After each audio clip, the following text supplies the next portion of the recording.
Welcome, everyone, to Talented Universe for this glorious day in October, October 9th, 2024. I'd like to welcome all of our listeners and viewers out there on the internet. We welcome you to the show. If you have any questions for Danny, make sure you put them in the chat room and we can throw them up and Danny can answer them. But first, I would like to welcome my co-host, Vernon. How are you doing, Vernon, today? I'm doing great. Thank you, Mike. I trust everyone tuning in is also doing well. It's been a nice chilly day here in Cape Town, South Africa.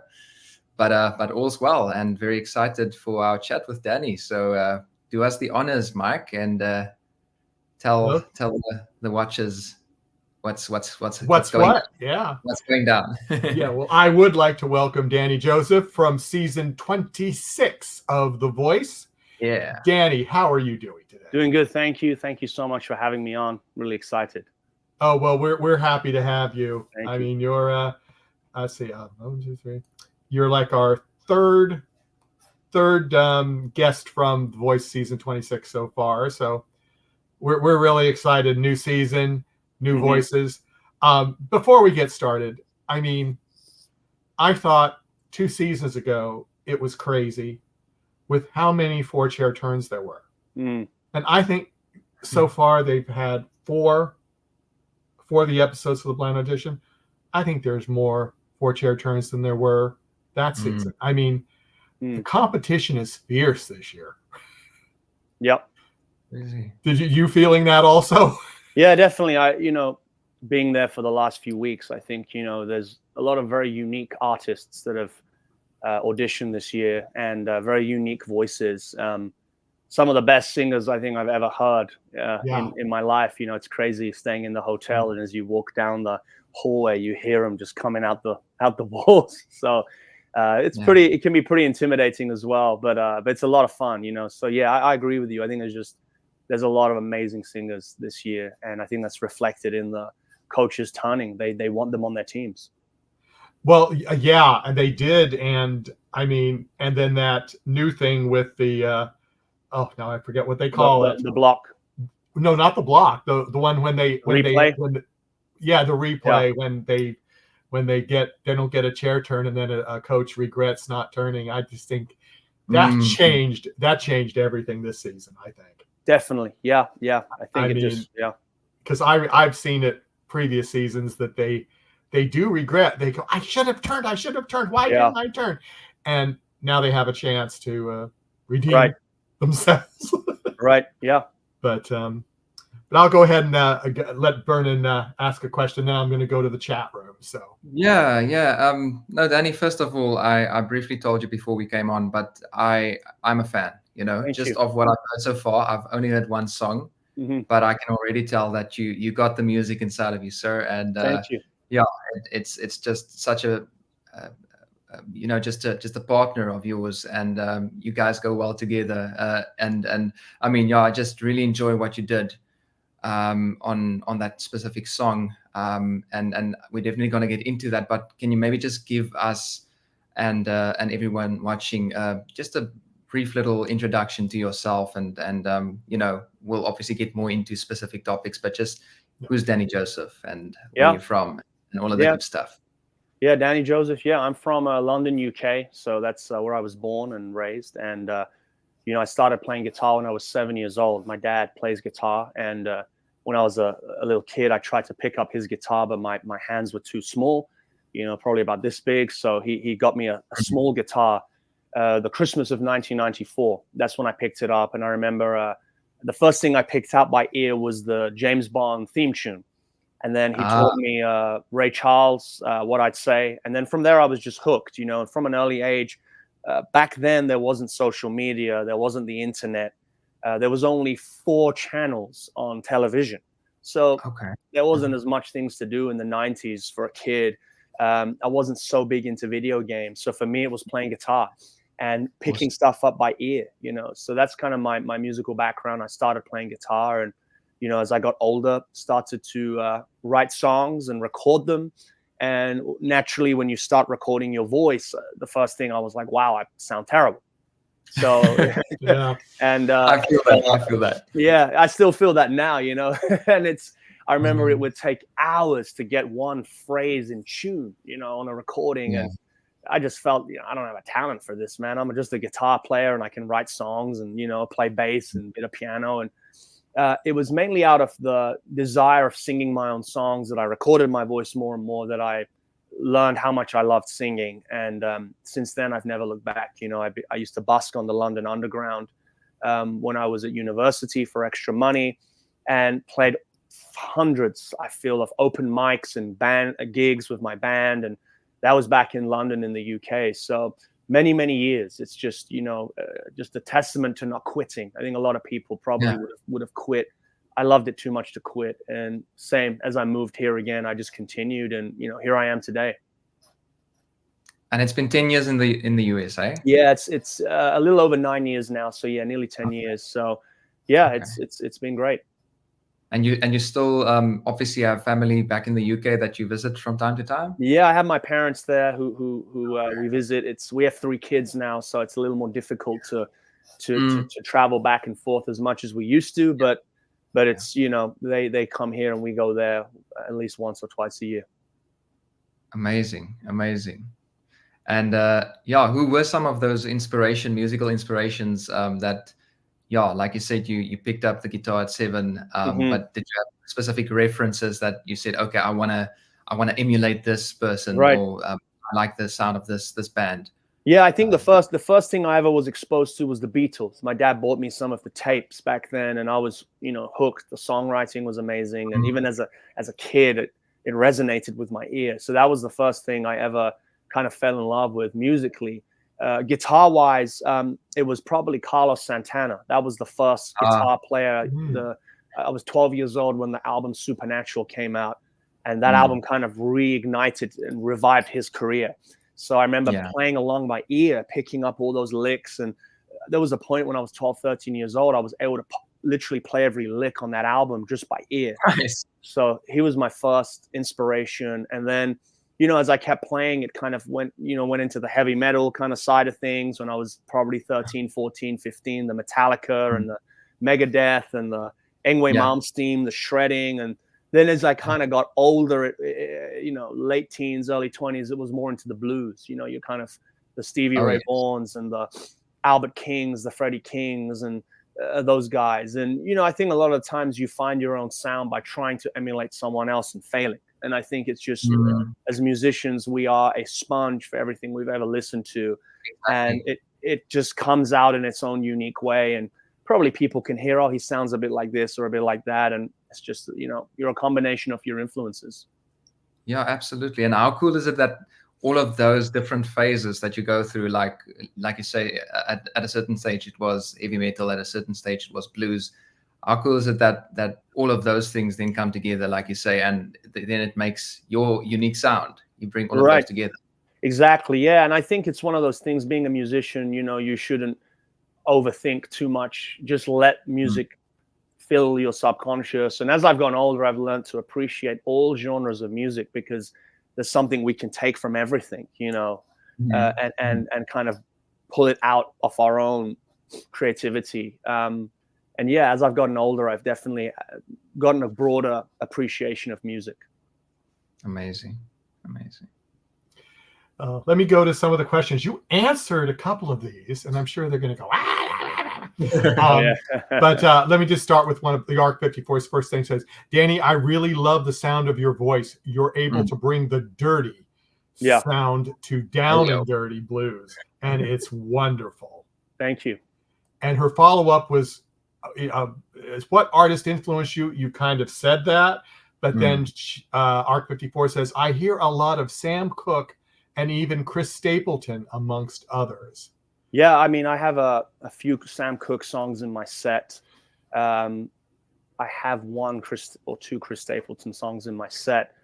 Yeah, I mean, I grew up listening to Sam Cooke, Marvin Gaye, you know, Wilson Pickett, Lee Moses, a lot of those kind of soulful guys.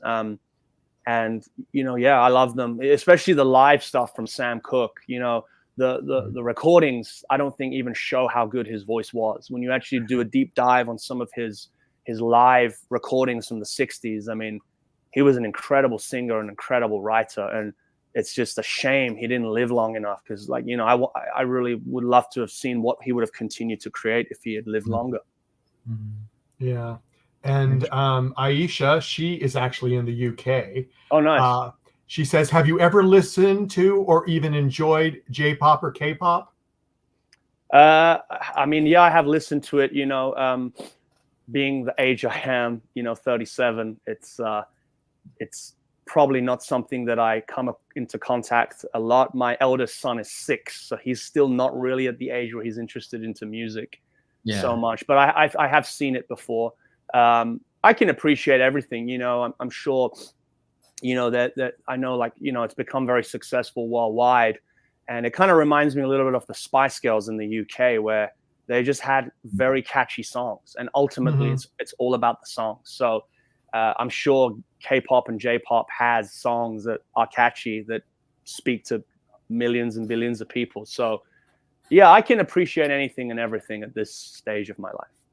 Yeah, very true. Yeah, and I'll do one more question, then we'll see what's going on. Was moving from the UK to Texas a cultural shock? That's from Elizabeth Cooper. Huge culture shock, yes. I mean, we speak the same language, I think, but I think culturally, the British and the Americans are more different than I realized when we came here.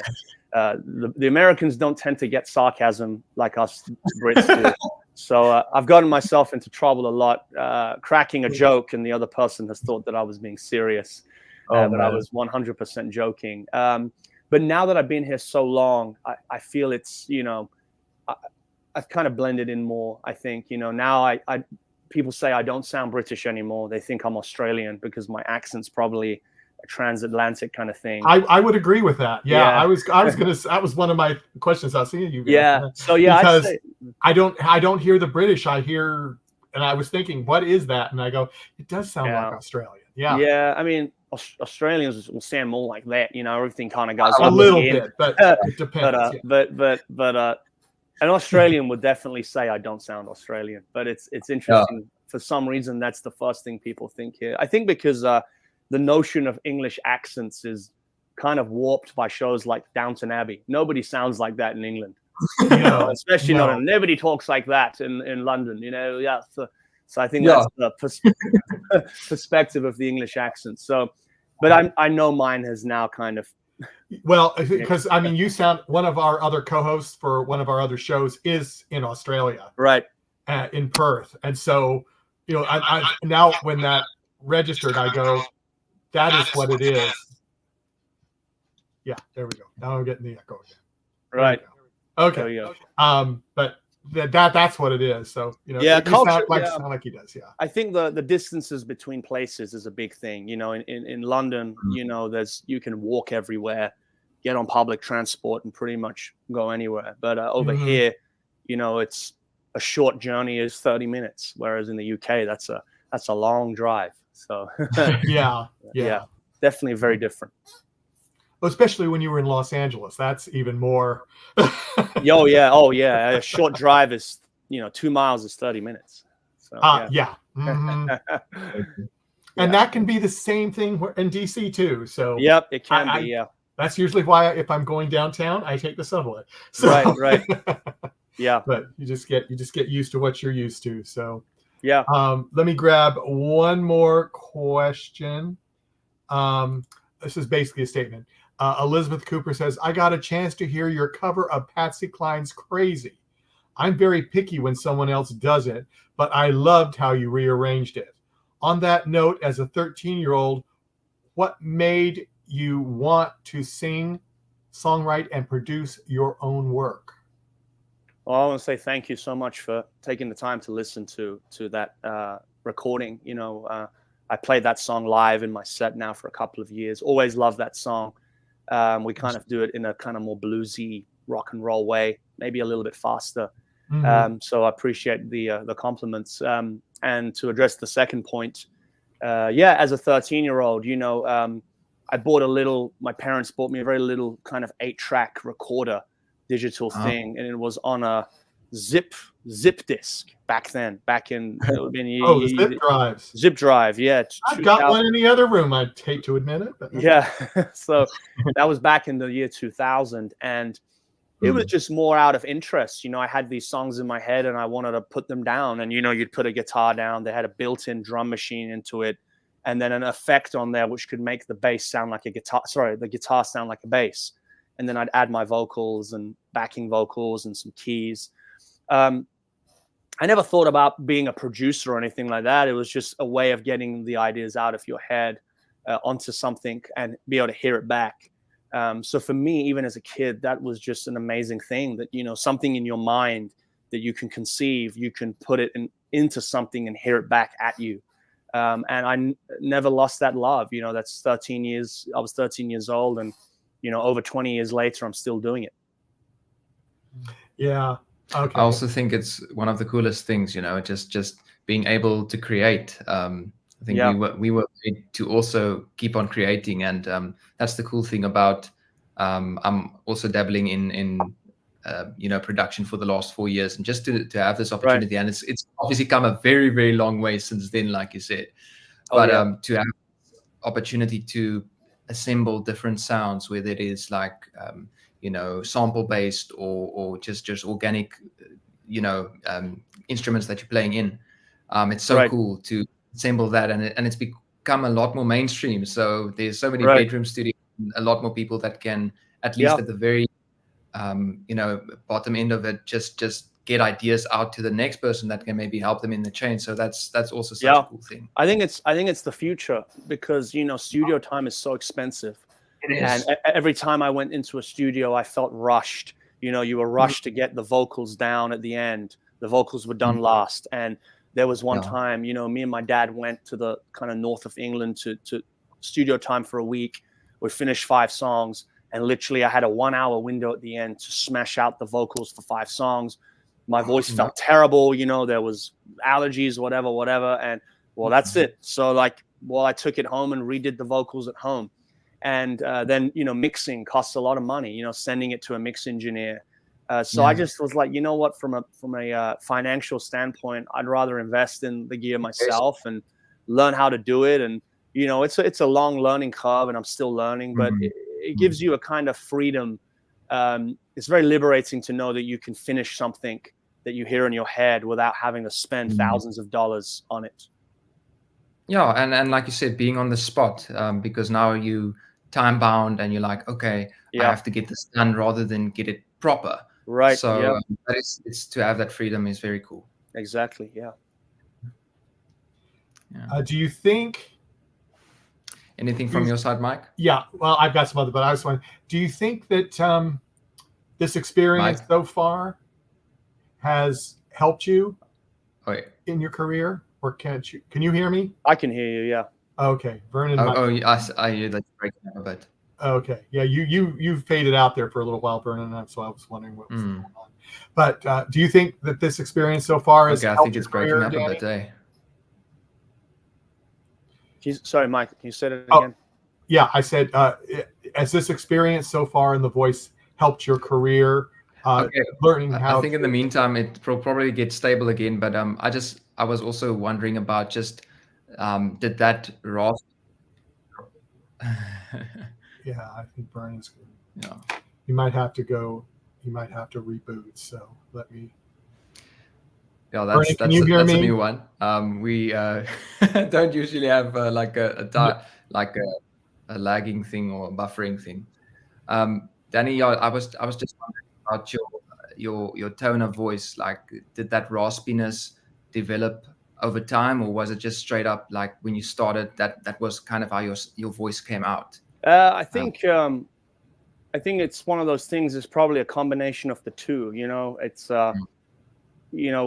I have recordings of myself live at 17, 18 years old, and the tone was similar. I wasn't as good of a singer back then. There was the technical side of things that had to develop. I think it's one of those things once you put a certain amount of air pressure behind a note, and that's kind of what comes out now. I don't know if that kind of voice is ever fully natural for anyone. I do think it's probably more natural for some people than it is others. So I think it's just as you get older, you learn how to control it and kind of exploit it. My understanding, it's most likely because the vocal cords don't fully touch, so air passes through, and that's just, you know, all of us as humans, our vocal cords have irregularities. You know, it's just part of being human. And I think when you put a certain amount of air pressure behind it, those irregularities become more pronounced. So yeah, I think it's a combination of factors. You know, it's you know, my dad has a similar tone. You know, our voices sound pretty similar, so it's I'm sure some of it is hereditary too. And was he also like into music? Yeah, he plays guitar, and you know, he was the one who introduced me to music in the beginning, and you know, he was leading worship at the church, and you know, wrote songs, and yeah, he introduced me to all the kind of classic songs that I play today. Awesome. I don't know if we have Mike back on a stable connection yet. Mike, are you there? Stable, but oh, maybe not. No, otherwise, I'm sorry that I can't. I can hear Mike. I can hear you both. Okay, can you hear me? Yeah, okay. I can hear both. Yeah. Yeah, this. Okay. Maybe it's just my side. Hey, it's your side, Vernon. Let me do this. I'm gonna have him reboot, so because he's lost something. I don't know what it is, but I'll tell him to come back. But Danny, now I'm trying to get now I remember what question I asked. But I think it was about, do you feel that the show has helped your career, just, or because we kind of were saying off screen when walking down the hall and hearing everybody singing in the hotel, right? Yeah. How has that influenced you, or with other people's genres that they like? Has that influenced you at all? Meeting other singers? Like I don't think I've been influenced by other singers as such from being on the show. You know, a lot of my influences have just been over many years of, now I think I've found kind of my niche or my lane. So I don't know if I as much get influenced by another singer, so to speak. I mean, it's hard to say really for sure. But in regards of, you know, has the show kind of helped me? You know, they've aired, one episode has been aired, and yeah, I feel there was a really good response on social media, you know, on Instagram, TikTok, Facebook, YouTube. I've definitely met many more people through that. And I did a show the other day, and a number of people that I don't know turned up to see me because they had seen me on The Voice. So it was great to, you know, meet people that you wouldn't have met if you weren't on the show. So in answer to your question, yes, I definitely think even from the one episode, there's been a good response, and I'm excited to share this journey with everybody and hopefully keep going. Yeah, well, let me say we did have some. And what was your thought process in choosing a coach? Like, obviously, all of them had something to offer. Yeah, I mean, and, you know, yeah. And one was blocked out. Of course, Michael Bublé didn't have the chance. So right. Yeah, you know, I kind of had my heart set on Reba beforehand. You know, she's had a very long and successful career, and you know, she's had longevity, and that's something we as musicians all want. So I knew that there was some wisdom and things I could learn from her, just as much from all of them. I didn't expect 4 chairs to turn, so that obviously kind of can throw you off in the moment. You know, Snoop turned first and he blocked Michael. So my head was like, should I pick Snoop? But my heart was still set on Reba. And, you know, that's the decision I made. And yeah, it's been great so far. Yeah, that's awesome, man. And how has she been so far in terms of just guidance? Is she very involved? Yeah, nice, very much so. Yeah, great to work with. You know, she makes you feel very comfortable straight away, which is great. You know, she's been in this industry and this business for a very long time. So there's a lot you can learn from her. And yeah, it's been great to work with, very encouraging, and, you know, instills you with confidence, kind of, you know, just pretty much lets me be me. And that's, so far, it's been a really great journey. Amazing.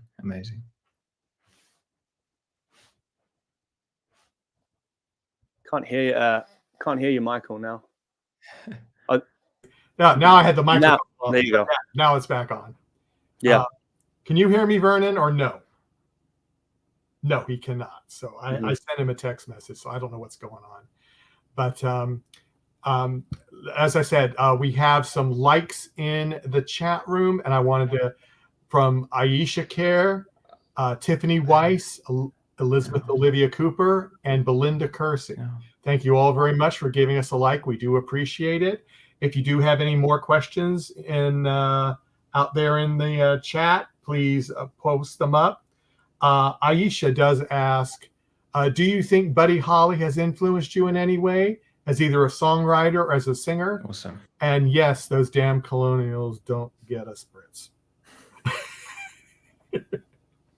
Yeah, Buddy Holly, I wouldn't say he's influenced me in any way. But you know what? I mean, he was, from my understanding, one of the first artists of his day to actually write and perform his own songs. Because I think before then, songwriters were one thing and singers were something else. So my understanding of him is that he was one of the first. And I know that he influenced the Beatles a lot. So, and the Beatles influenced me. So I guess there's definitely been some indirect influence there. And there's a cool movie about Buddy Holly as well. And again, it's so sad how early he died. You know, he was only 22 years old, you know, when his plane went down. And, you know, again, it's like, he's one of those people, like many others, that you wish lived longer, because you just know they would have continued to have such an impact on the music we hear today. Because even in their short career, they had such an impact. So, you know, imagine if he'd lived a full lifespan. I mean, it would have been amazing to see what he would have created. So, yeah, I got a lot of respect for all of those guys. You know, Elvis, Buddy Holly, Eddie Cochran, all those blues guys, the rockabilly. Because end of the day, you know, that influenced the Beatles. The Beatles influenced a lot of what we hear today. That is true. That is true. Oh no, that's crazy. You say he died at 22. So how long was he active in the industry then? I think only 2 years or something. Yeah, you know, maybe it was a very short career, but influential career. So it just, you know, it goes to show. Imagine if, you know, and the same with the Beatles. The Beatles were only a band for 8 years, you know, but crazy. look what they created, you know. Yeah, absolutely. Tell us a bit about your family. And what I want to know is, did you meet your wife when you moved to the US, or did you know each other from like chatting across the pond or whatever? Yeah, we met at a church conference nearly 11 years ago now. So it was a long distance relationship for a couple of years. And then, you know, we knew we wanted to get married. It made more sense for me to come here than her go there. And so, yeah, we were long distance for a while, making trips, few trips a year. It's just, it gets expensive. You can't keep doing it forever. So, yeah, I came here in 2015, and then we got married later that year. So it's coming up to 9 years of marriage. And then we have 3 kids. There's 2 boys and a girl. The eldest is 6. The other son will turn 3 in November. And then we have a baby girl who is 6 months. Okay, and I read a cool story about you delivering your little girl. Yeah, the daughter. Yeah, we had 2 of the births at home with midwives, and you know, the 3rd baby came a lot quicker than we thought. You know, it was once she started getting into the whole like, okay, it's coming. It's like it came real quick. So I was just in the right place at the right time, ready to catch her. So. You know, it was very scary because, you know, obviously I caught my other 2 sons, but I was surrounded by midwives and, you know, professionals. So you have that kind of safety blanket, but there wasn't this time. So I was on the phone, loudspeaker to the midwife, and I just kind of caught her and rested her on my wife until the midwife came, and then I cut the cord. So it was scary at the time because, you know, you're just seeing this baby kind of slowly come out, and it's, you know, it's amazing but scary at the same time. So I can imagine. Yeah, I can imagine. But at least you handle pressure well then. Like obviously, I think you know that's a very unique situation. I know, you know, I just think as humans, you know, there's a fatherly, motherly parent instinct that just kicks in, and it overrides anything else. So it was very scary, but we made it. Okay. Awesome. And did you ever serve in church as well in terms of just worship? Yeah, I did. Yeah, grew up in church my whole life, and I Awesome. currently every Sunday, I play at my church here in Dallas, which is amazing. It's family to me. They're family to Yeah. my wife and everything. And yeah, I mean, amazing musicians and yeah, lifelong friends. And yeah, I love it. That's awesome. Yeah. Danny, I am going to go out and log back in again. I'm hoping then Vernon can hear me. We actually I can hear you now. So Oh, good. I the false alarm Yay. and I'm getting hopeful, but I can hear you at the moment. Okay, good. Yay! Because it was like, I'm going crazy here. It's still there. Let me get the one question up from Aisha. Buddy Holly was one of the first recording artists to multi-track. 55 to 59. He opened for Elvis in 55. So that's just a kind of a little statement there. Yeah. Probably that was for you, Vernon. So I don't know. Awesome. Thank you. Thank you, Aisha. But what do you think? Oh, there was another question. I was going to ask too. Are you planning on doing any concert tour, or is this too early for you to? I would love to. It's I'm hoping that some opportunities come where I can go further out from the Dallas area as well. It's one of those things. It's like, I just hope from being on the show that you can make some connections that can enable you to do that. Right. So far, the last few years, it's just been in the Dallas, Fort Worth area around here, which is probably an hour radius from where I live, which is amazing. There's so many venues, and the venues and agents have been fantastic. Such great to work with in the last few years. But, naturally, you do want to kind of go further out and play to new audiences. So I really hope that opportunity presents itself, as a result of being on the show. Yeah, I mean that. Hopefully it will.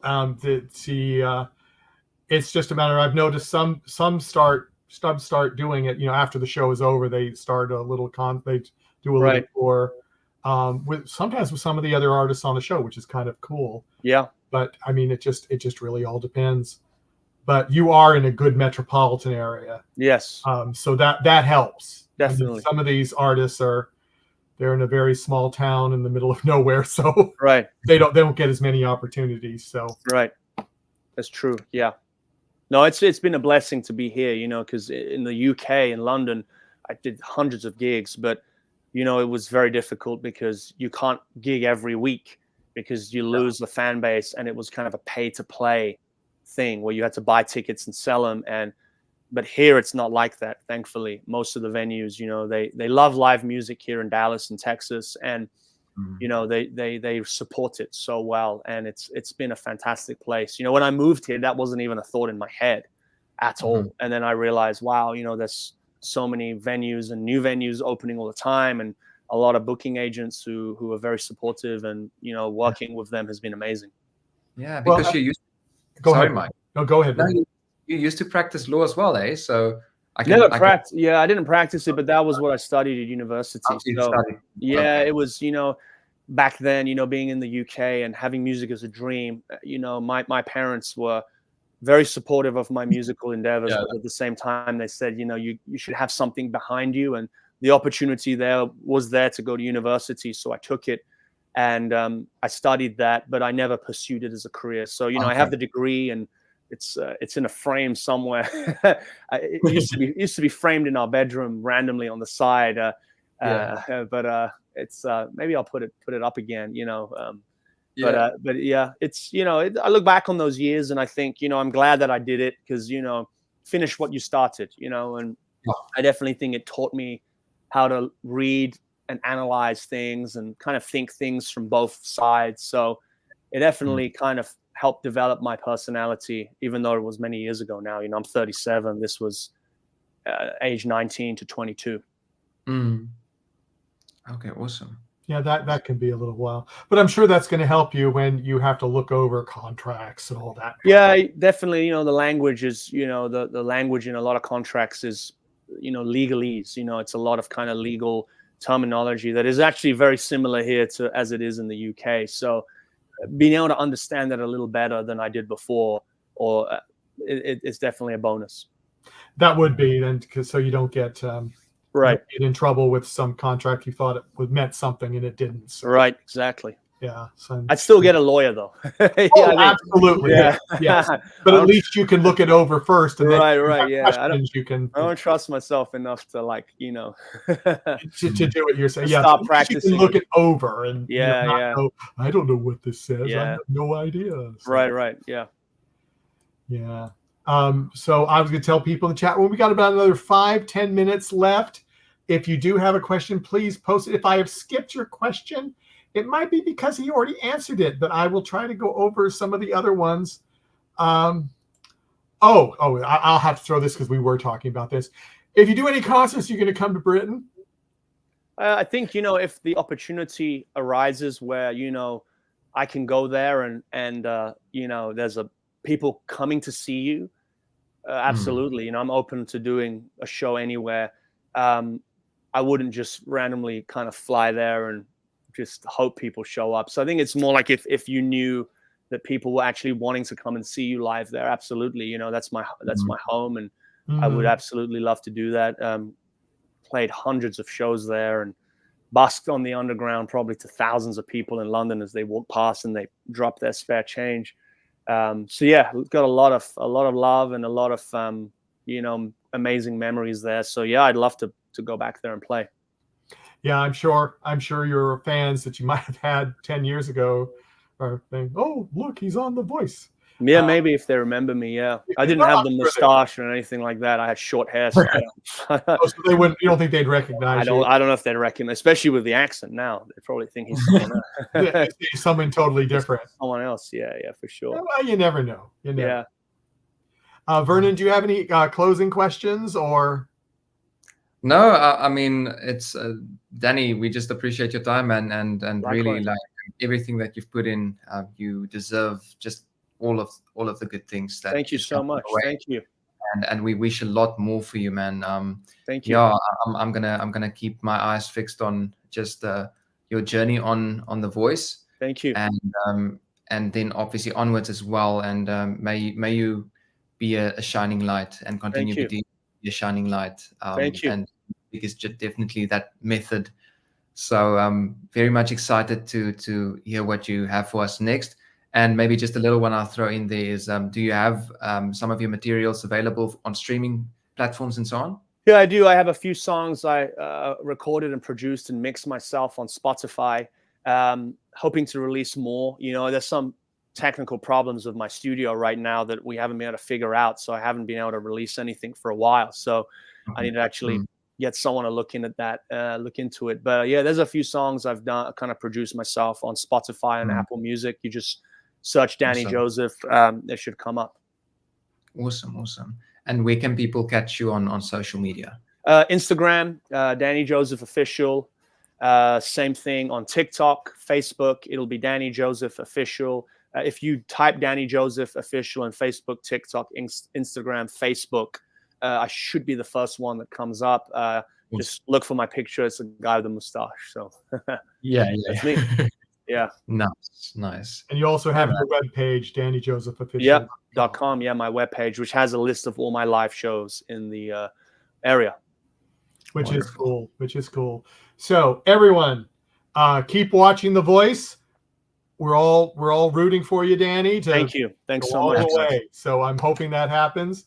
Thank you. Everyone in the chat room, thank you for coming. Thank you, guys. Thank you. If you're watching us after live, please go and like, subscribe, follow his pages, our pages, and so you don't miss anything. And Danny, I'd like to officially ask that if you'd love to come back, we would love to have you back later in the show this year. Please or do. After the show is all done and you just want to chit chat about what's going on with you. We'd love love to be back. Thank you, guys.